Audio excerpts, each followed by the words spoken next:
Episode 169, Your Pricing is Your Marketing. This Week in Weddings is a support group for wedding industry entrepreneurs. We're the ones behind the scenes, planning and designing the event, arranging the flowers, creating the invitations, or taking the photographs for a couple's most important day ever. No pressure. If you've been in the wedding industry for more than a minute, you know it's not all cake and confetti. Running a wedding business is hard, and it's certainly not for the faint of heart. This Week in Weddings is where we catch up on this often crazy but amazing industry and share tips on how to be a better business owner, all while supporting each other along the way. You're listening to This Week in Weddings with Kimberly Rhodes and Annie Roach. Hi guys, I'm Kimberly Rhodes, owner of Hitched Events. And I'm Annie Roach, owner of 5x7 Designs. Welcome back to the podcast. Welcome. Okay, so this episode has been a long time coming, I will say. Yeah, this has been in the works since 2019. That is it's very true. So I sat in on our speaker's session at the Engage conference last December, and she was talking about pricing and the different ways that she's priced her services over the years. It was super interesting. And then one sentence she said, kind of offhand, she was like, your pricing is your marketing, but that's a whole nother talk. And literally I was like, Gretchen, you have to come talk about that. So I think we kind of created this topic for her with an offhanded comment, but I'm super excited about it. No, I like it. I like it how you wrote that down and then followed up with that. Hashtag because of Engage. If you guys are playing the Engage game, I think it's 3 shots now. So you're on your way to getting drunk. Wow, it's kind of early for that. But our guest is Gretchen Culver, who is an event planner and the owner of Rocket Science Events. And gosh, I feel like I've known Gretchen for years. And I got to meet her at the B-Stage conference. Yay! It's so funny. B-Stage was in February, which seems like years ago. I know. Decades ago. We were so oblivious to what could be. Young and naive.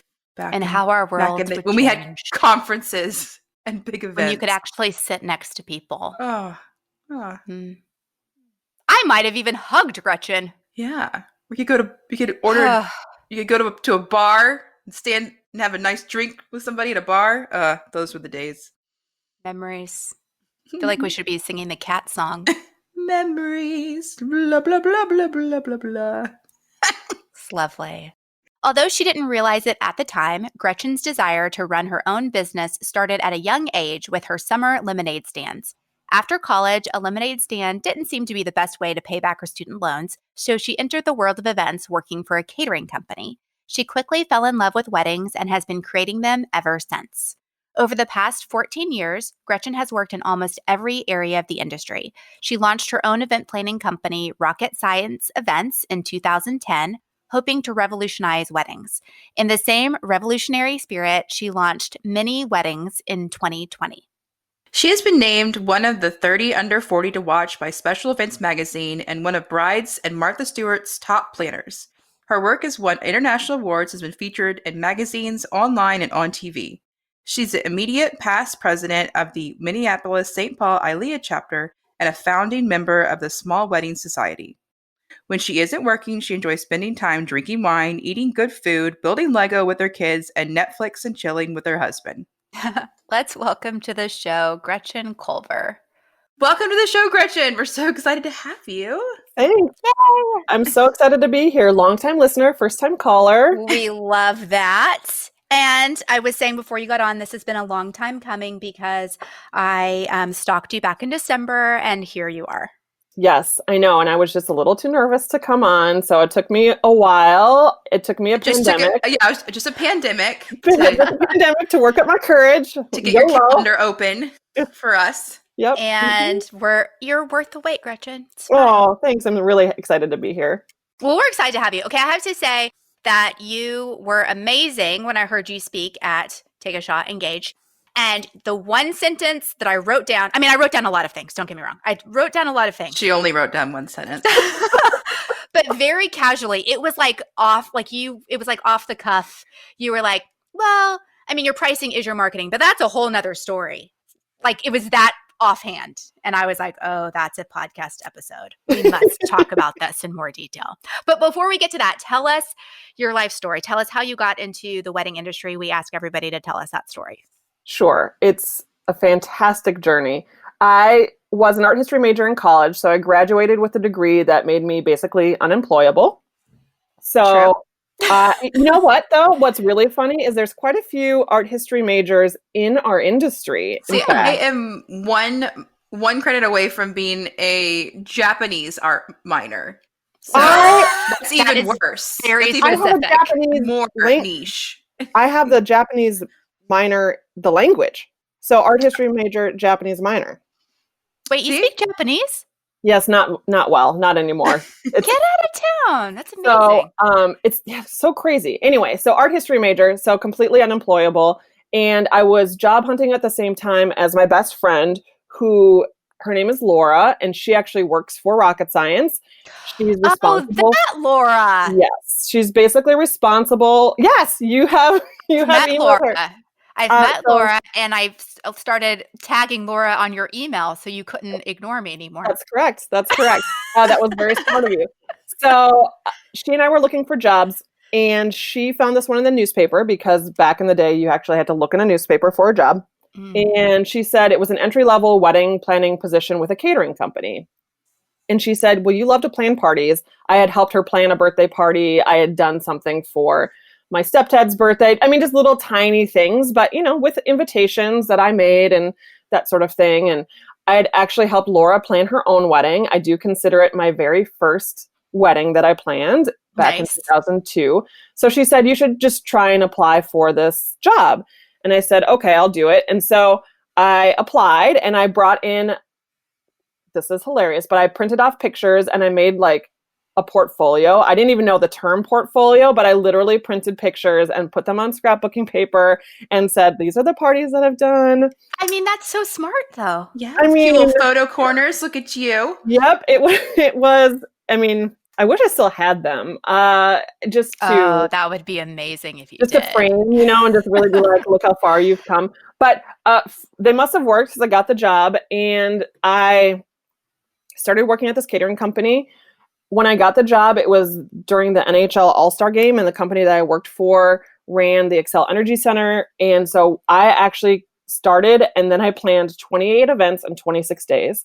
And that's insane. It was insane. And I would go from the Ice Palace, which was outdoor, made of ice, just as it sounds, in my snow pants, and then I'd run back to the building and do an event inside. So I'd take off my snow pants, my suit was underneath, and it was just a crazy time, but I loved every minute of it. So I was just hooked on events. I loved the logistics. I loved the pressure. I don't know. Now I'm like, okay, maybe a little less pressure would be fine. But on the event day, it's like you have a deadline and you got to meet it. And I thrived there, and I loved the creativity. So I left that job to work at a hotel. And then I left that job to work at a company that offered multiple services under one roof. They had all-in-one photography, a one-man band, DJ / photo booth / lighting. Correct. At the time, this was over a decade ago, almost 15 years ago, those types of companies didn't exist. So they offered DJ, live music, video, and photography when I started at the company. And then it was my job to launch the other branches of the services that they wanted to offer. So I ended up launching 10 more services: event planning, floral, hair and makeup, transportation, cake, invitations. So basically you hire this one company and they just do your whole thing.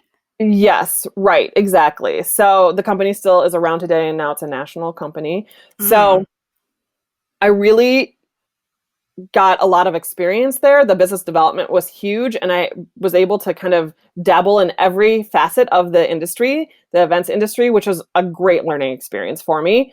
And because there was an event planning division, I was the lead event planner, and I was working an event one day, and Laura, now, who you all know, she is an engineer by training. Mm. But my assistant had called in sick for the wedding day, and so I needed an assistant.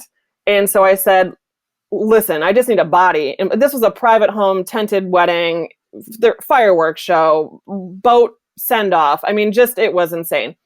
And so she came and she helped out, and she crushed it. She solved all these problems. I gave her a list. She came back and she said, I've done all this. Also, the cake fell down, but I fixed it. And I don't know what the look on my face was, but it must have been one of shock and awe. And I said, I just can't believe you did all that. You know, this is not an easy job. And she looked at me and she says, well, it's not rocket science. And I said to myself, if I ever start a company, that's what I'm going to call it. And so that's how I got the story. And Laura's responsible for that too. So then after working at that company, I started Rocket Science in 2010 because I really wanted to do something a little bit different, be a little bit more connected with my clients. And I really felt that our industry in Minneapolis and the Twin Cities was kind of lacking a planner and designer that had high touch and high style for the weddings. We had some cool corporate stuff going on, but really that didn't translate into the world of weddings. And so I wanted to be my own boss too. I always have been wanting to do that. And so I thought, okay, well, heck, it's a recession. I have a baby. Why not? You know? It's amazing. Okay. Isn't it funny?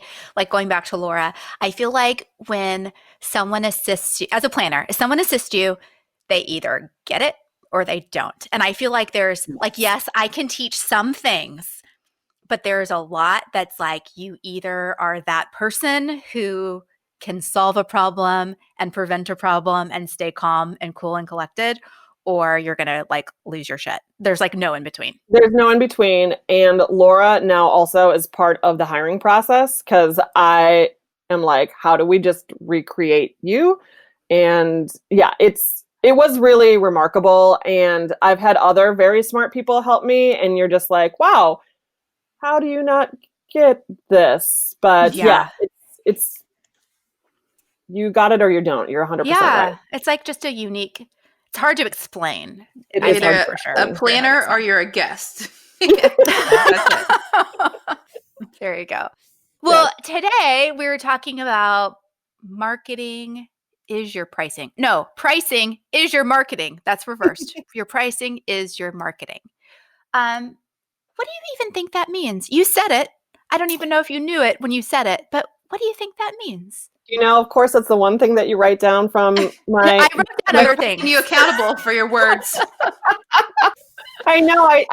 You said, oh, you said this. And I said, I did? I mean, it sounds really smart. So great. It does. Yeah, it was really smart. Thank you. I think now that I've had some time to reflect on the sentence that I didn't know that I said, I really think what that means is that your pricing is more than just the money that you make. It's how people perceive your business. And I think that is the essence of that statement that I so wisely said off the cuff. It was very wise. But I think that's probably true, not in just our industry, but if you think about like even just shopping in general, like shopping for clothing and how you perceive of brands and those brands equal a price in general. I mean, I think it translates very easily. Absolutely. I mean, I think it translates across all products and services, and it is integral into how you become relevant or be successful. But I think there are sectors like fashion, I think they have it down, right? Like there's definitely, when fashion designers are thinking about their brand and what they want to be, like they know how to price and how that pricing is going to be their marketing tool. And I think that in the wedding industry, we maybe don't think about that as much or from that vantage point, which obviously we could take some lessons away from, Louis Vuitton or Old Navy. Those are two different brands, and you know what they are immediately. And I think they're very well defined. And with wedding businesses, sometimes we're a little muddier. Well, it's hard because we are, a lot of times we're selling a service, which a lot of people don't value service as much as a product. But in the end, we are giving an end product with a wedding. That is a product.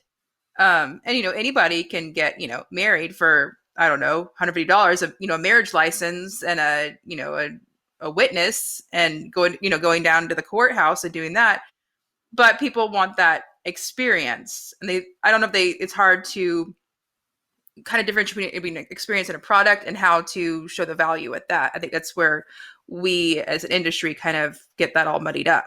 Yeah, I think you're 100% right on that. I think it's really hard when you have a tangible good. It's much easier to convey value. This is the handbag you are getting. This is the car you will be driving. This is the watch. This is like the little old lady stitching the handbag. Like we're hand making it, but I mean, we are hand making your wedding. Those aren't the fancy pictures, Right. Right. Totally. Absolutely. Well, I also think too, I mean, I think about pricing and pricing as marketing. I know for me, like if you were to go to my pitched events website, like you don't see pricing. There's no starting price. There's no average price. Like there's no mention of a dollar amount. I hope that you look at it and go, oh, this doesn't look cheap. Like this is going to be more expensive than some other brands, but it's not listed anywhere. And I know other people have something listed sometimes. So it's interesting when we're saying like pricing is your marketing, but I know a lot of us don't mention pricing in our like initial marketing piece at all.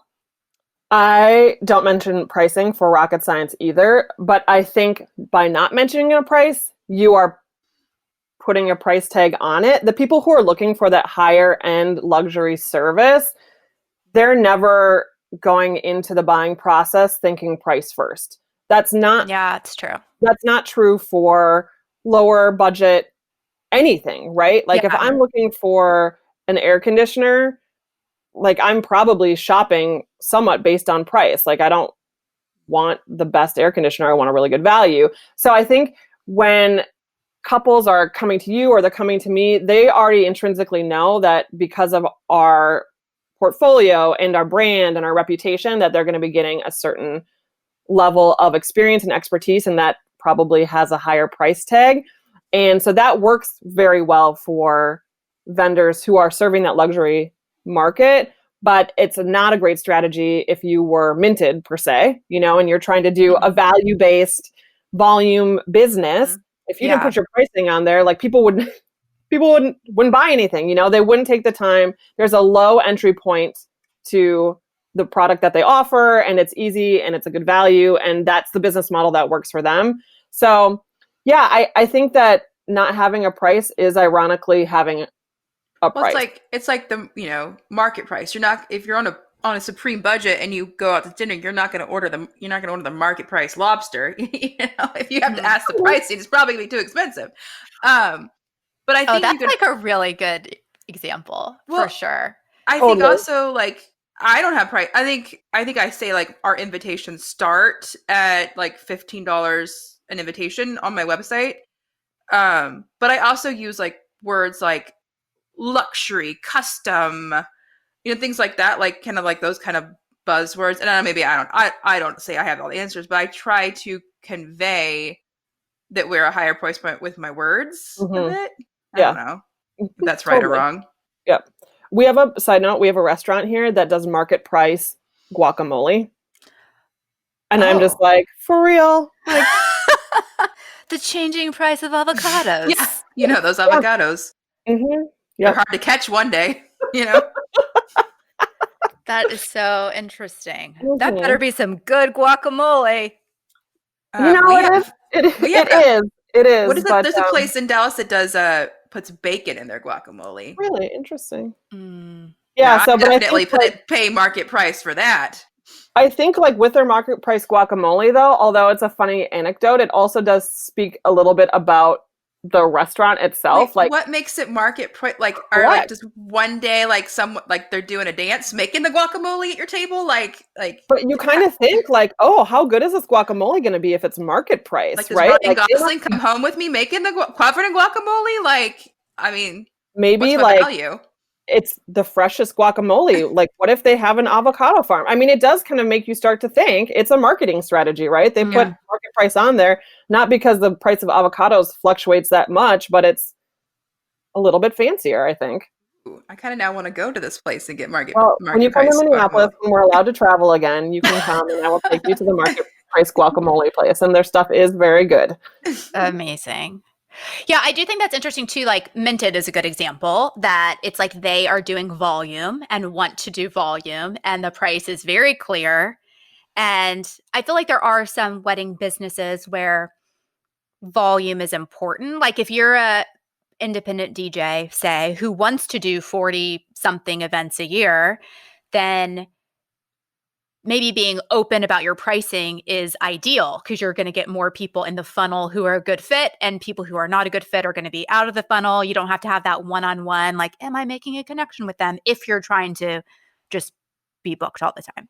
Yeah, absolutely. I think there's some services in our industry that are considered more of a commodity. And I would say DJ is one of those where people are maybe taking into account price more significantly when they're deciding. But that said, some of these DJs that command these really high dollar amounts, I don't think they're necessarily great DJs, but there's their marketing, right? They're a $10,000 DJ instead of a $1,000 DJ, and it's like, well, how are you $9,000 better than this other guy, right? And so I think Sarah Blakely just did a master class, and the lady who founded Spanx, and she started I'm obsessed with her.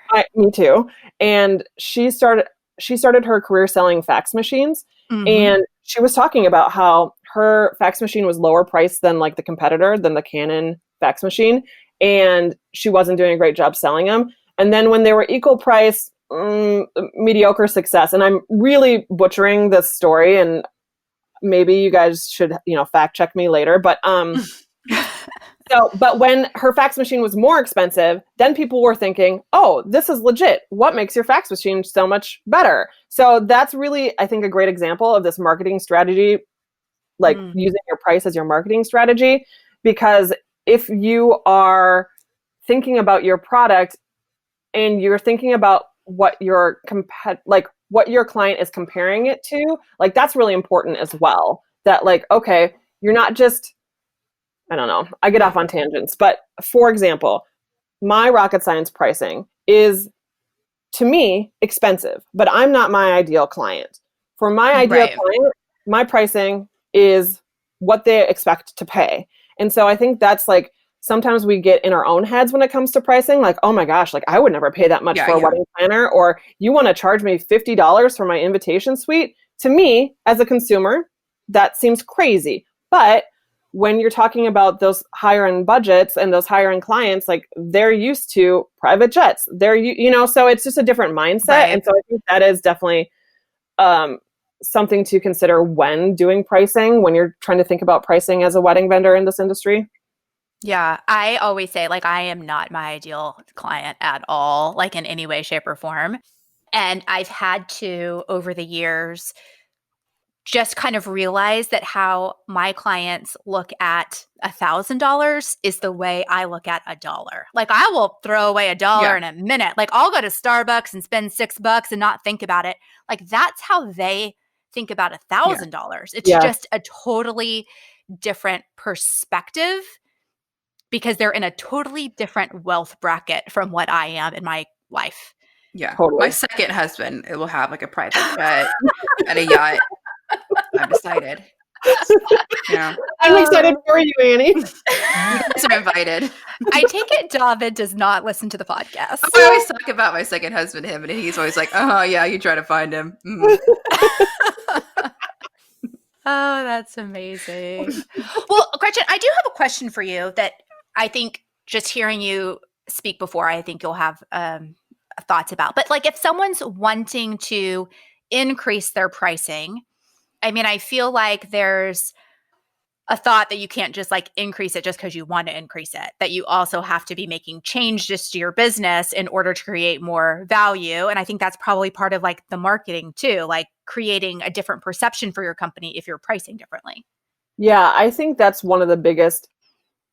That's where pricing fails as a marketing tool. If you are pricing incorrectly for your brand or what you offer. That's where I would say, especially when I've done my coaching and consulting, when you're like, well, I want to raise my prices. And most everyone wants to raise their prices. No one really comes to me and is like, I want to be a volume-based business. Like, I want to lower my prices. I want to lower my prices. I want to be like the beverage napkin world dominator. No one says that. But I want to work more and get paid less. Yeah, that should be a t-shirt.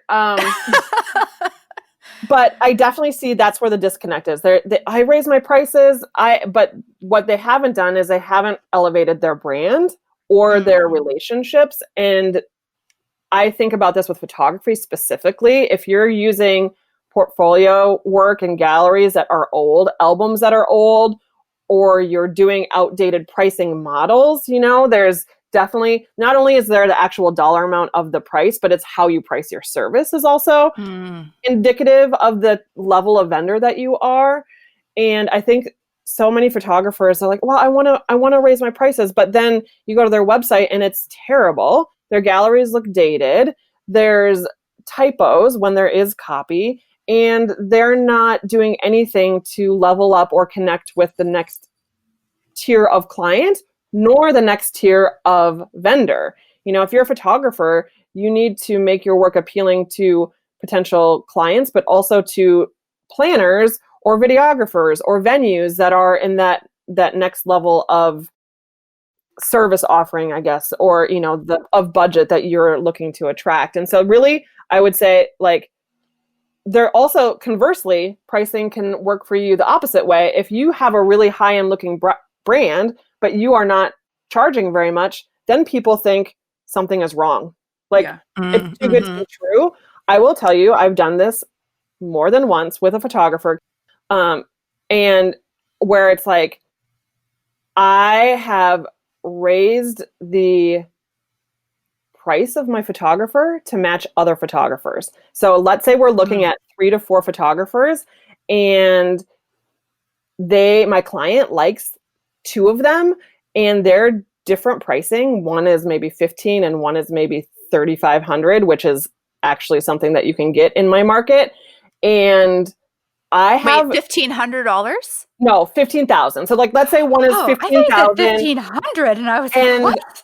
Well, you can, but they're not good, And then there's one of them is 3,500. If the client is looking at both and they see the exact same value, like they don't see a discrepancy in the work, I cannot tell them those prices, right? Like, I need to raise that $3,500 price point up to $7,500 at least. Like, you can't have too much of a discrepancy, because then people are like, wait, why is it so cheap? Why, and I remember that with like rocket science too.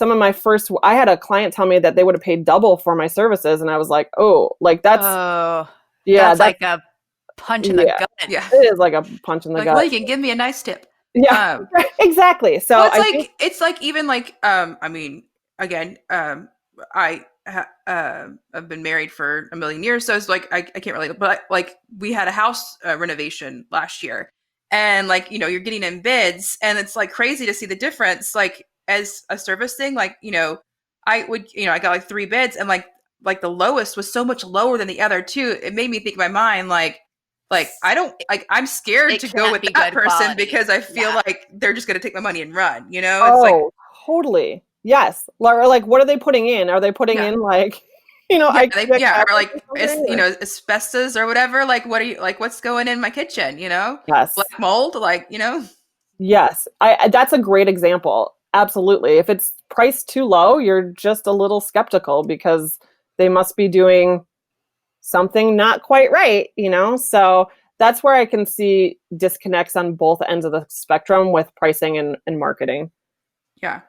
I think it's, especially with the luxury side, like a lot of times we don't have our pricing on our websites because we want to get that client in, and we want to get them on the phone, get them in the office, get them on a call, and explain our value to them. And I think that's a lot of times maybe it'll also bite people in the butt, is they don't know how to explain. Maybe they have recently raised their prices, like you were saying, and they're not justifying those prices. Because I could sit here all day and do my pony show of like, this is what we do. And then and I've had dads in my office that are like, why don't we just get dollar invitations from Michael's, with googly eyes and You're like, then why are chili you peppers? here? Like, why are we here? I've gone from that to him, them like nodding, like, oh, okay, I understand the process. Like, I don't want to sit there and put it through my printer. I don't want to put stamps on it. Okay, I want you to do that, and that's why it's that much money. It's like you just have to get them in there. And then they're like, okay, but why don't we do acrylic? Like, and then, you get them on a roll, but it's just, you've got to explain that value. And a lot of people have never done an event or been part of a production. So they just don't know the numbers at all. Yeah. And it's that education piece that is so critical, especially when you're looking at that higher end market, and they're fine with spending it. You just need to show them why they're going to spend it. And I think that's where you can do that on your website without putting pricing. And then, like you were saying, Annie, like getting them in person and walking them through the process is how to do that for sure. Yeah. I remember, I think I made a mistake, and it actually was with one of Kimberly's clients, a wedding, and it was a luxury wedding. And I remember like this bride had a particular style. Oh, I know who you're talking and about. Really, is this like a new story for you? No. I know where this is going. I made the mistake had them in our office, and I knew that like they were more obsessed with their vision than the pricing. So I wasn't really talking about pricing, but their vision was a lot more expensive than what we had initially priced out. And I think when I set the new pricing, I wasn't the one sitting there justifying the pricing, and I think it made it look like I was taking advantage of them. Well, okay, let's go back though. I also think I am normally there in these meetings. Yeah. I wasn't there, and I don't remember why, but I don't know. But it was my mistake because I didn't show the value with the pricing. I just sent the pricing, and I think like we talked, but like we also didn't think like pricing was that big of a deal. But I think it was like almost double the original, and because I wasn't there to justify like, okay, we're spending so much more, but this is why. But we can also go back to the original by doing these, variations if you don't want to spend this much. I wasn't doing my pony show, explanation. Even though cost was not the factor, I feel like it looked like I was taking advantage of them. Yeah. I think I mean, there's a lot of things going on too with the client, but things going on. I also feel like because I wasn't there and I managed the client's budget, I think as like discussions were happening about like, oh, let's upgrade to this. If I were there, I would have been like, ring the bell. Just so you guys know, if you do that, it's going to increase the price. Just so we're all on the same page. And it's going to be more than we budgeted. But like, I wasn't there to chime in with all of that stuff. Yeah, so, but anyway, but I did. Whatever. Back, I know. Yeah, and they were happy with it. And the invitation was twice as much. Yeah, it was. But I kind of felt like, oh gosh, I didn't like. It's a hard thing where when you do have clients that they're like your leading factor is not pricing, but then you also don't want to look like you're taking advantage of them too. Mm-hmm. That's a hard, because like a lot, like when I started my business, a lot of times I would lead with price, like. But now I'm in more of a luxury market where I sometimes, like, yes, I do have a conscious budget, like what their budget is, but I'm not going to be in the meeting being like, okay, this is $5. This is $5. This is adding $5. Like that's not they're looking at their vision versus the pricing. Yeah. It's not, pricing isn't an effective sales tool for you in that instance. Mm-hmm. Yeah. Mm-hmm. I think I just totally went off on a weird tangent there, but love it. Hey, that's my favorite part about conversations is because you never know where they actually end up going. We kind of like talked about a little bit, like what if somebody is stuck in like the same pricing rut, right now, like they really haven't elevated their pricing. What do you recommend, Gretchen, for them to elevate it but also follow through with showing their value? Like how can they do that?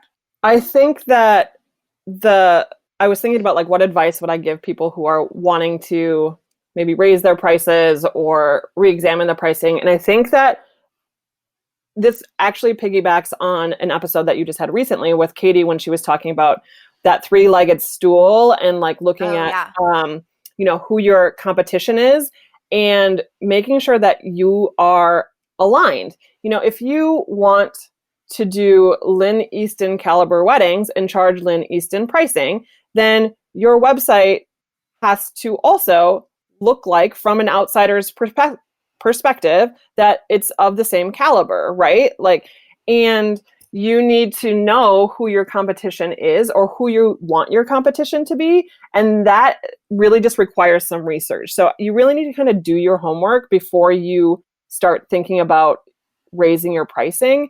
And that was kind of the topic of my Engage, take a shot, my Engage presentation.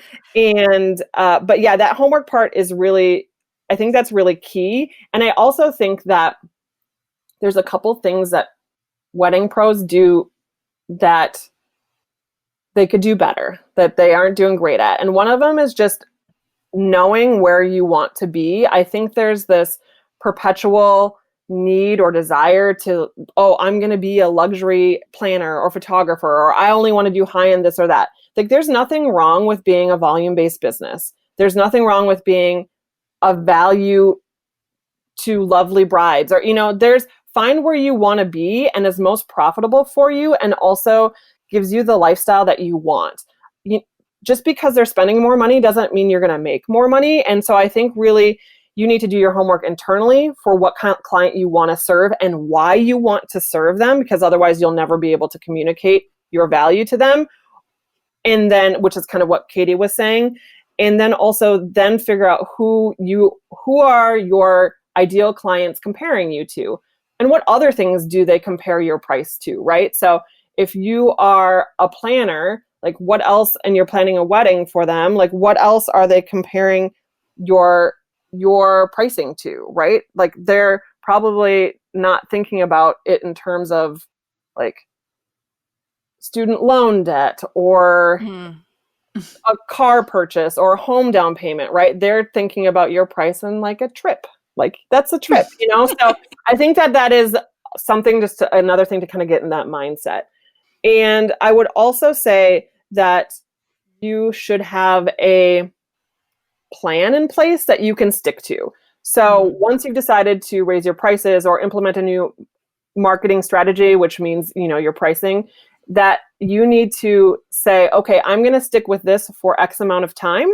And whatever you need as far as a safety net goes, so you can feel comfortable, so you don't just, you need to prove it out. You need to make sure that it's working or not working. And you can't tell that by one anecdotal inquiry that said, oh, you're too expensive. Yeah. You need the data to prove it out. And again, you need a fact checker for me here, but I think they say, like, if you're converting 30 to 40% of your leads, like, that's where you should be. If you're converting 90 to 100% of your leads, you're not priced high enough. And so you can't get that data by talking to two people, and once you raise your prices, you're going to hear no a lot. And so I think what people do is they have this like knee-jerk reaction, like, oh my gosh, it's not working. Like, I'm just going to go back. I'm going to get my lower price. I know I'm comfortable there. And then they've basically, all that work that they did to put this plan in place is for nothing, basically. Yeah. So I would also say the last thing when pricing is, like, don't just think about your costs. So like for stationery, you have hard costs with paper and, all those types of things. Not so much for our services where planners, you might have an office or something like that. But I think a lot of people will say, when they're offering a product, like, okay, my finished album costs me $500. So I'm going to base my pricing off of that. I want to double the price, so I make, another 500, and so albums will be 1,000. Well, if you're a high-end photographer, maybe $1,000 sounds like a really cheap album, and maybe your album should be 5,000. It could still cost you only 500, but so I think sometimes people are pricing from numbers and logistics, which is important. You need to know your COGS and you need to know your expenses, but honestly, if you are going to be marketing to a higher end clientele who's used to spending, $200,000 on a watch, like $1,000 finished album might seem too cheap. And then there you go back to that disconnect between the cost of the item and what the perceived value is for them. So something you said that made me think of a little anecdote. is figuring out like where you want to be priced and what kind of client you want to attract. I have a photographer in town that I work with usually like once or twice a year. And to me, she is priced lower than her work should be priced. Meaning like I look at her work compared to competitors, what I consider competitors, and she is less expensive.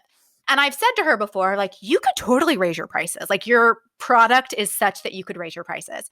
And what I thought was so interesting is she's like, I have before, and I didn't love the clients that I got. Mhm. Like the higher price point clients weren't people I like wanted to hang out with and like go grab coffee with. Like those aren't my people. And so I found the price point where I am is where like I'm making the money that I'm fine making, but I also am getting people that I really want to work with. I think that's part of the equation too. It's like when Huge you're part. pricing yourself in a different bracket, you are working with a different bracket of clientele. And is that a bracket you Totally. can and want to work in? And sometimes it takes like doing that to realize you were happy where you were. The grass isn't always greener. But that photographer that I was telling you that I've like doubled their price before for clients, same thing. She refuses to raise her prices. She'll do it like if I say I'm going to double your price because I want you to go against X, Y, and Z, and they'll maybe book her or maybe not, but I don't want that price to be the deciding factor there. And she said the same thing to me. She's like, I know I could charge more, but I don't want to work in that world. And so that's what I mean by like this perpetual cycle of people trying to get to the luxury market. Like it may not be the right fit for you. And you need to find what fits you financially, but also like emotionally, especially when you're a small business owner. So much of what you do is like tied to your personal like well-being and yourself. And so all that's really important. And it's not just the bottom line dollar. Yeah, for sure. There was also something else that you said that made me, I know. When you're changing your pricing, committing to like a period of time, because we just were on the podcast with Wendy Kay and talking about being a not a volume business, like just doing fewer events and at a higher quality. And I know for me, when I was like, nope, I am going to do fewer events, it was scary. Like at first to be like, I am going to be getting more no's than I am yeses. That's intentional, but it's also scary to get those no's at first and be like, is it going to work out? Like, are all these no's going to lead to a yes eventually? Yes, especially right now when there's less leads than ever because of the pandemic. And then you're trying to also stay in business or, make money. And it's really, really scary. And so, I tell people like, what is your tolerance for risk? Can you change your prices and feel good about sticking with it, even without that much money in the bank?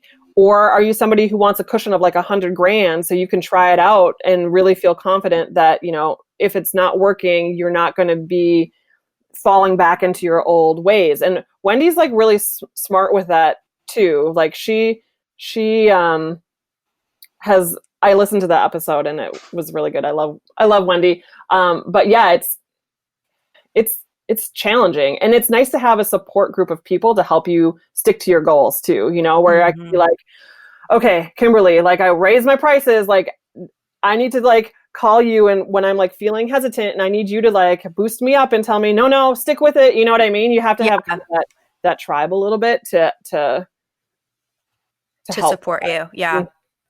Because it would be easy, especially now. Like I'm with you, Gretchen, where it's like, people aren't booking events right and left right now when they don't know the future of the world. It would be easy to be like, I'm just going to lower my prices to get people in the door so that I, But then you gotta go like when it goes back to normal. Like, what are you gonna like? Do you raise your prices? Like, it's just not consistent. No. And I think it took like 1 year of my business, like literally 10 years ago, to be like, well, this is a lot of work. Like to do this job right is a lot of work. Yes. And it cannot be bargain basement pricing. No. I mean, you're not selling koozies. Yeah, don't be I mean, dogging actually, on the koozies. you might sell koozies for us.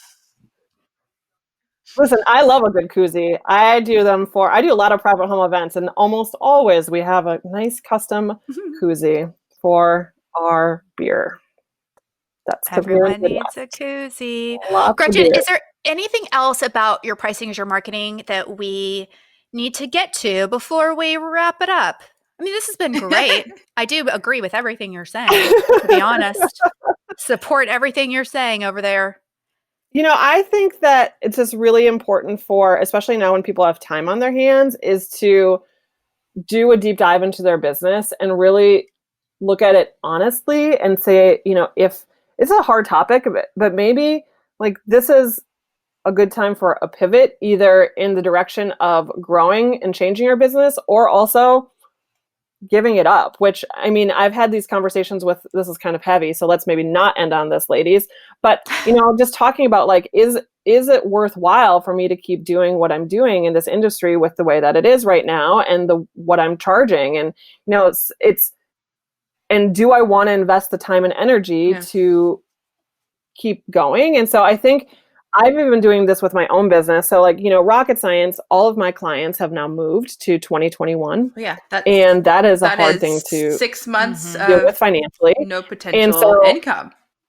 Yes, exactly. And so then it's thinking, okay, well, that's kind of what I had to do is like, okay, well, what am I going to do this? And how, if I'm going to do this, how? And like, it really was like, okay, I'm going to stick with it. I want to keep doing my business. I love rocket science. But then that's where mini weddings came from, so that I could hopefully get some potential business for 2020. And also I do think smaller weddings are going to be here to stay. So, okay, I'm going to develop this other brand, and I'm marketing to different clients too. So my mini weddings is much more like marketing to my own self. And although there is some pricing with my mini weddings, like I just launched one that's at the highest end venue in town.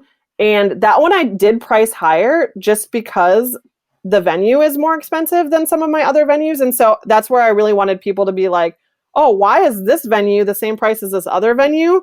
So that's where like I didn't look at the numbers. Like I know what the numbers are, and I still priced it higher because I don't think people will book it if it's lower. So anyway, I think if you can kind of look and see where you're at and use this time to honestly assess, like you have the ability to make the changes that you need to raise your pricing, and people are still going to be doing events. So, don't feel discouraged if you do want to keep going. It's just kind of more like, I don't know, how do you do it and how you can really do it in a way that feels authentic? Because that is also a big piece of the marketing puzzle, right? Just like that brand awareness, that authenticity, and all those buzzwords. Yeah. I mean, this is like crazy time, to be honest, where it's like, yeah, there's, I think, the group of us that's like, it's going to be fine and I'm just going to keep going. And then there's the other group of us that's like, no, legit, I haven't had an inquiry in 6 weeks. Yeah. So what does that mean, Right. long term? Right. And you can take a look at your pricing, and I say don't lower your pricing, but that could be more of a holistic one piece of like the holistic approach to, what you want to do with your business. Yeah. Okay, let's talk about something puppies else. now, Gretchen. I know, I'm sorry. That was really something happy. Let's talk about puppies, or I think the good news is though that people are understanding the importance of gathering more and more, just when you haven't been able to gather and be with people, that when we do come back, we're going to come back big, which is maybe my just eternal optimist, but I do think that that is something, and that people will be willing to invest and spend money. And I think like that's just a light at the end of the tunnel for us right now. Yeah. I mean, I've kind of written off 2020 as like Gretchen, I think you have too. I don't know, like a month ago was like, 2020, it's just a bad year. Yeah. Dear IRS, 2020, and like a big red X through it. Yeah. I was thinking like, we'll just look forward to 2021. Now that I'm having some 2021 clients want to postpone and cancel, I'm like, maybe 2022 is our year for things to come back. I mean, technically Dallas is opening up and, restaurants are starting to open, but I have yet to venture out, being cautious. The first time I go out to a restaurant, I'm going to wear like every single nice piece of jewelry that I own. I'm going to wear my fanciest shoes. I'm going to have my weave in. I am going to be looking cute on that first date night. Yes, totally. Yep. I love it. I did think of something that maybe we'll end this on. That might be a more positive note. But I think what you could really do right now too is, if you're thinking about pricing as your marketing, is what kind of pricing structure you have. Kimberly, do you charge a percentage, right? Mm-hmm. So I think that plays into perception of your brand, like just as much as the actual dollar amount. So yeah. I think that, like with luxury planners, most everybody charges a percentage, right? That not very many people charge a flat rate, or they charge a combination, right?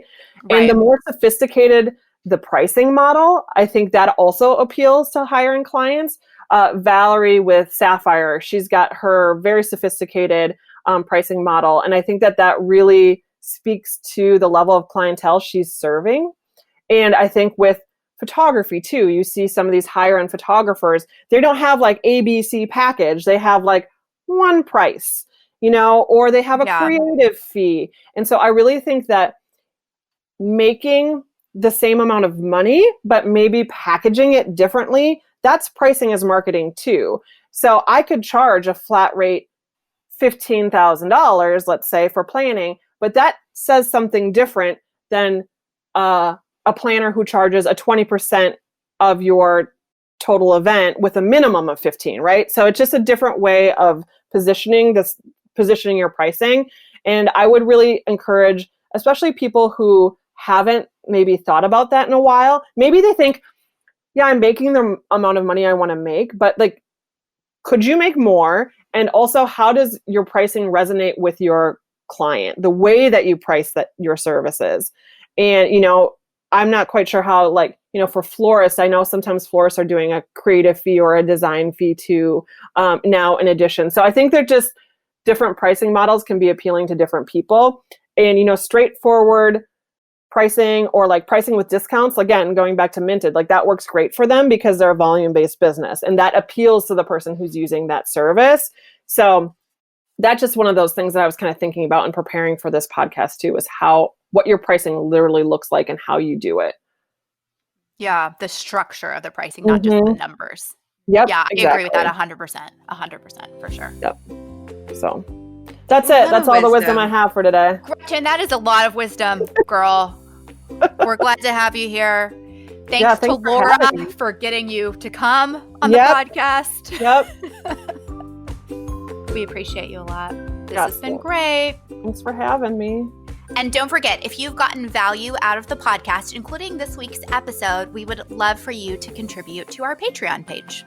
Yeah, we really appreciate it. We've got several different levels that are very economical, and they just help us produce quality education and quality episodes just like this one. Exactly. You can go to thisweekinweddings.com/support. As little as 10 cents a day helps us with our out-of-pocket expenses. Thank you.